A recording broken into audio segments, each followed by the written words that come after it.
Hi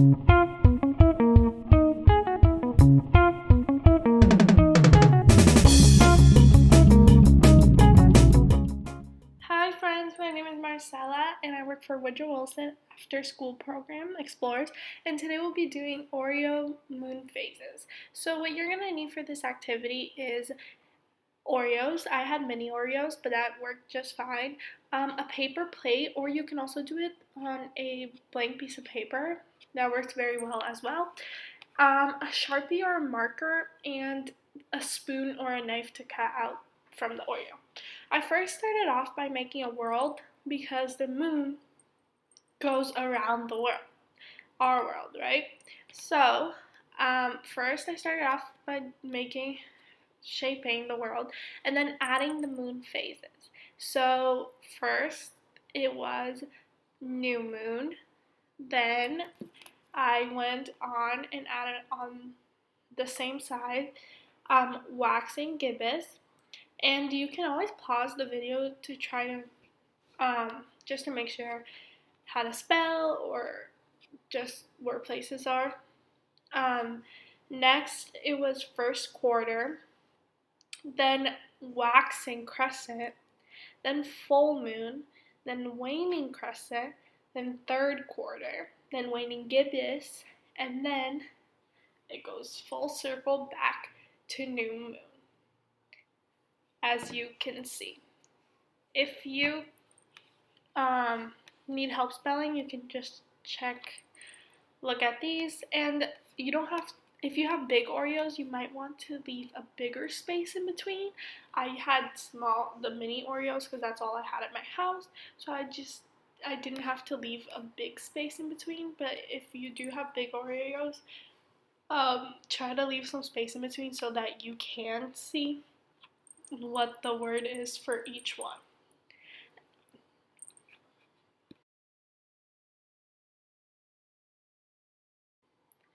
Okay, so while you are writing the moon phases, you can also keep in mind that you don't have to make a world. I just made the world to show you how it is, how it goes, like the moon does revolve around the world and stuff like that. But you don't have to make the world if you don't want to, and you certainly don't have to color it, but I did end up coloring it, but I didn't show it. But here is it colored. And then I did take the mini Oreos that I had. If you have normal size Oreos, that work as well.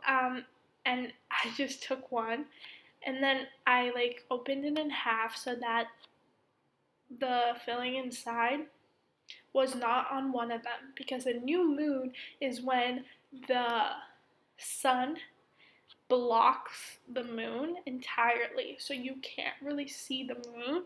So it appears kind of invisible to us. So that's why I'm trying to scrape off a little bit of the white so it does appear like it's only black, because the new moon would be that. So again, you do not need a knife for this. You can do it with a spoon, a fork, anything you have at hand. I just used a plastic knife, but you don't have to, like I said. Then the next moon phase we will do is the waxing gibbous, which is when, for this one, you're going to basically cut out 1/3 of the Oreo filling. So I just used the same Oreo, but the second half of it that I used for the first one, I just cut out 1/3, like you see, just so that it looks like the sun is kind of covering it, but it's not at the same time because there's still 2/3 of it showing, as you can see. Next, we are going to do the first quarter phase. So for that one, I did take another Oreo. So with the first quarter one, I did have kind of trouble doing it, but what I ended up figuring out is what you have to do is just cut it in half, like you see me trying to do, and then I end up doing something else. But all you have to do is cut it in half. So I did, for this one, I did attempt 2 tries, and I finally got it. But basically, just cutting it in half would be fine because the moon the sun covers a little bit more than it does with the waxing gibbous, as you can see. So just cutting it in half, but I ended up cutting too much, like both tries, so that's why you'll see me do like 2 attempts and then I finally do it. So yeah, it is. This one was a little bit harder, but I think it was just because I was thinking about the next one already. Like I wasn't doing this one, so just like try to follow along. But I do end up showing you how to do this. All you have to do is just cut it in half, like I said, and then I end up kind of molding it because it wasn't looking like it was supposed to. But basically, yeah.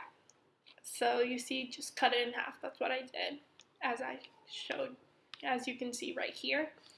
And then now I am going to do the waxing crescent, which is literally like, you know how when you draw a moon, you always draw like half a circle or like a banana shape kind of.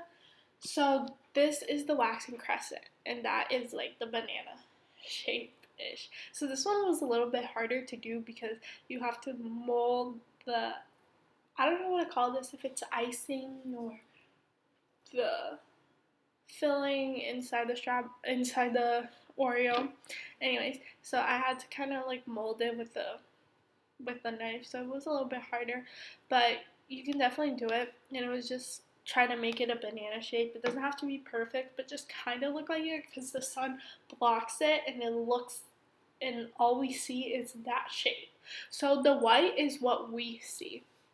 So now we're going to do the full moon. So with the full moon, the sun doesn't block the moon at all, so you can see everything on it. So it's just all you have to do is separate the top and the bottom and then put it on because you can see everything with the full moon. The next step we will be doing is the waning crescent. So it's basically the same as the waxing crescent, but on the opposite side. So again, it will be just like a banana shape, but on the for this side. So the waxing crescent was it to the right, and the waning crescent is to the left. So all we see is like the banana shape on the left, basically. So I can see you do not need a knife for this. You can use a spoon. Knife is just what I saw and we had. Or you can just also use your hands, because I did end up like using my hands just to mold it because it's harder sometimes to do so. But make sure your hands are clean before starting this activity. Like mine were clean, so make sure they're clean just in case, because later on if you want to eat it, you'll be able to.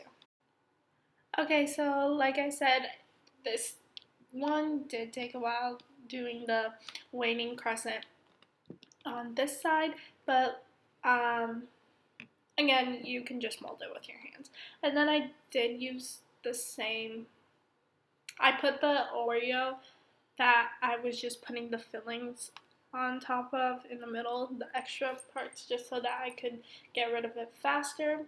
And I tried cleaning it up so it did look like it was just the moon, but this is optional. Again, I just tried making it look presentable. Then for the third quarter, I took another Oreo. So I just took apart another different Oreo, and again, just cut it in half, just like I would have done for the first quarter, but it did take a while. But as you can see, they're just opposites. For the waning gibbous, I took 1/3 out from the right, and so the left would still have 2/3. So I took an Oreo apart and did that. The mini Oreos were kind of difficult to work with because there wasn't a lot sometimes of like, I don't know what to call this. I think like the filling, there wasn't a lot of it, so I ended up taking it from the middle one that I was putting all the extra fillings on top of. There, I took it off from there and just tried putting it on this Oreo just so I could make the waning gibbous, because the last Oreo that I had on on the chips bag was too small for it, so I had to do that. And then I just pressed it with another Oreo. And when I took it off, it kind of made a shape. And I then cut it, like I cut 1/3 out of it and put it.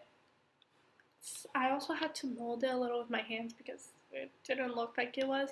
But then I found another Oreo and I just cut 1/3 of it, which worked better because that Oreo had a lot in it, just like the full moon one, which you'll see in the picture shown. But this is what it is, and you get to learn the phases of the moon, and it's really fun. I hope you guys enjoyed making this because it was really fun making it, and you learned a lot with it.